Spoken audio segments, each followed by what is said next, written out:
주식으로 돈을 다 잃은 아버지가. 안녕하세요. 저는 결혼 3년차 36살 주부입니다. 아이 하나를 육아 중이고 남편은 외벌이로 생활하고 있어요. 저희 아버지는 평생 주식만 하셨습니다.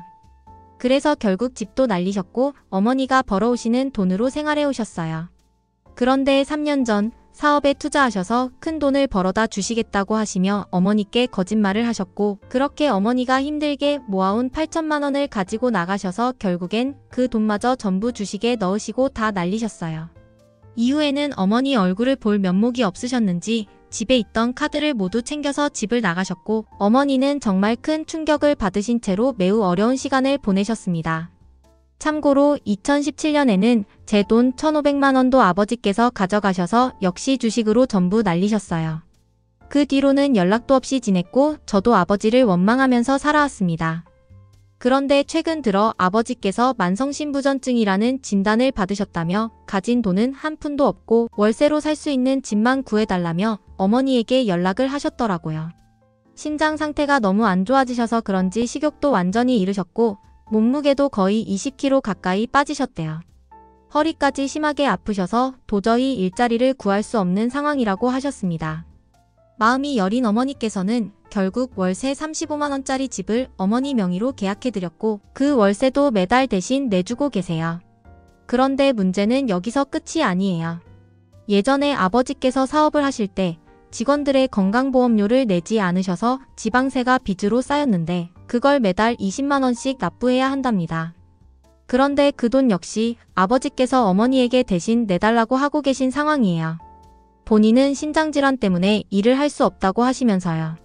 이렇게 매달 20만 원의 빚, 35만 원의 월세, 30만 원 정도의 식비까지 총 85만 원가량을 어머니와 제가 아버지를 대신해 내드려야 하는 상황인데, 저도 남편 혼자 외벌이인 가정이고 어머니 역시 국민연금으로 간신히 생활하시는 터라 솔직히 너무 부담이 큽니다. 평생을 주식으로 집안의 모든 돈을 날리시고 저희 가족에게는 책임도 없이 집을 나가셨던 아버지가 이제 와서 빈털터리에 건강까지 악화된 채 돌아오신 상황인데요.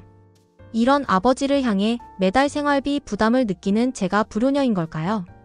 아버지의 건강 상태를 먼저 걱정해야 한다는 걸 머리로는 알고 있지만 한편으로는 제 돈 1,500만 원까지 다 날리시고 가족의 모든 기반을 무너뜨린 채 아무런 책임도 지지 않으시다가 지금에 와서 다시 손을 내미시는 모습에 마음이 너무 아프고 속상합니다. 혹시 저희 아버지와 같은 상황을 겪으신 분이 계시다면 다른 분들은 이런 경우에 어떻게 하셨을까요? 저는 너무 답답한 마음에 어디에도 말 못하고 이렇게 글로나마 적어봅니다. 외벌이 중인 남편에게 아버지를 도와드려야 한다고 말하고 돈을 드리는 게 맞을까요? 어머니도 지금은 여유가 거의 없는 상황이세요. 참고로 아버지 연세는 64세이시고 신장 상태가 너무 안 좋아져서 기운도 거의 없고 살도 많이 빠지셨습니다. 일은 도저히 할 수 없다고 하세요. 제가 아버지께 그래도 소일거리라도 하셔서 한 달에 몇십만 원이라도 벌 수 있는 일을 찾아보는 게 어떨까요? 라고 조심스럽게 말씀드렸다가 아버지께서 너무 서운한 표정으로 내가 이렇게 아픈데 일하라고 하느냐며 저를 불효녀 보듯 바라보셨어요. 이런 상황에서 정말 저는 어떻게 해야 할지 모르겠습니다. 제가 너무 야속한 마음을 가지고 있는 걸까요? 코인 주식 마이너스 7천만 원 이혼해야 할까요? 안녕하세요. 코인과 주식으로 마이너스 7천만 원 손실을 본 남편과 이혼해야 하는지 고민 중인 결혼 3년차 아내입니다. 결혼을 준비할 때 상견례도 하기 전에 남편이 먼저 결혼 비용을 5대5로 하자고 하더라고요. 생활비도 각자 월급에서 일정 금액을 착출해서 쓰고 나머지는 각자 관리하자고 했습니다. 순간 뭐지? 싶어 이유를 물으니 자기 회사 기혼자들은 대부분 그렇게 지낸다면서 용돈 얼마 받아서 자기 번 돈도 제대로 쓰지 못하고 쪼들리며 살기 싫다고 하더라고요. 너무 계산적이고 섭섭해서 빈정이 상했지만 자기는 부모님 포함해서 2억을 가지고 올 수 있다길래 저도 똑같이 2억 해가기로 했습니다. 이 부분은 이상하게 기분 안 나빴어요. 동등하게 시작하는 게 좋다고 생각했거든요. 생활비는 각자 200만 원씩 내기로 했고 아파트는 대출 없이 구입했기 때문에 대출금이나 이자는 없었습니다. 생활비는 경조사비, 집안 행사 등 매달 필요한 비용으로 사용하고 남은 돈은 저금해서 나중에 아이가 태어났을 때를 대비하기로 했습니다. 그리고 나중에 아이가 생기면 서로 더 돈을 보태기로 했죠. 열변을 토하던 남편에게 성과금이나 상여금 몇백씩 나오는 건 어떻게 할 거냐고 물었더니 그건 자기 돈이니 자기가 알아서 하겠다고 하더라고요. 참 어이가 없었죠. 손해보기 싫은 티를 너무 내니까 짜증도 났지만 저도 제 돈 알아서 쓰고 저금하면 되는 거니까 그냥 오케이 했습니다. 결혼하고 나서야 느낀 건 남편네 집이 우리 집을 좀 무시한다는 점이었습니다. 시댁 부모님은 전직 은행원이셨고 지금은 별다른 일을 안 하십니다. 남편은 대기업에 다니고요.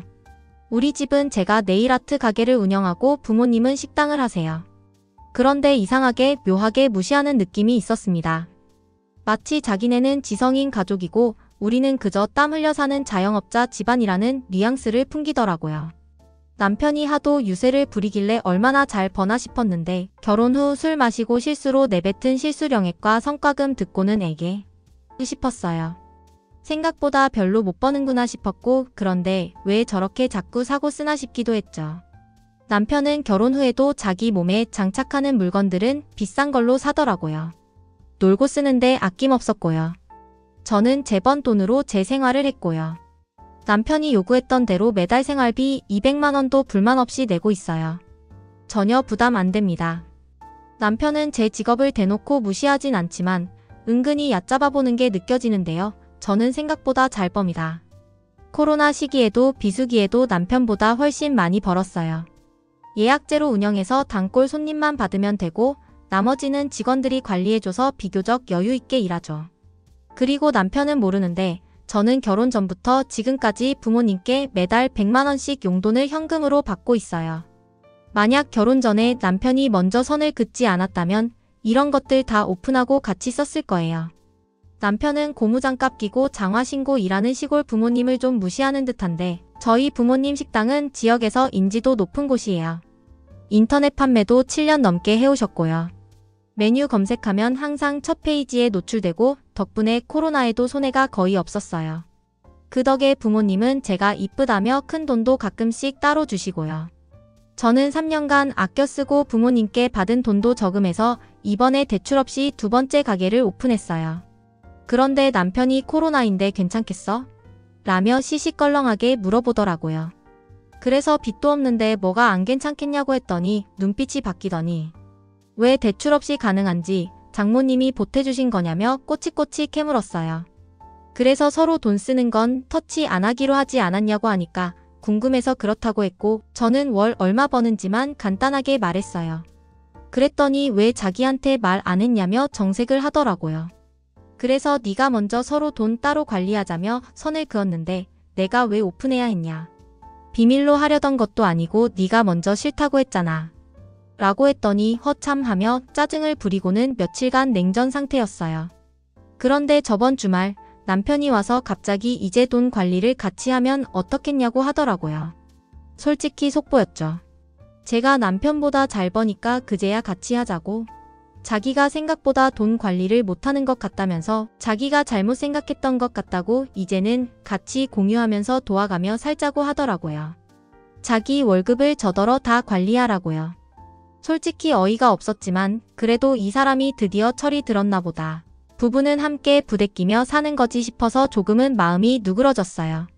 그런데 바로 뒤이어 하는 말이 지금 코인으로 마이너스 5천만 원, 주식으로 마이너스 2천만 원 손실이다. 라네요.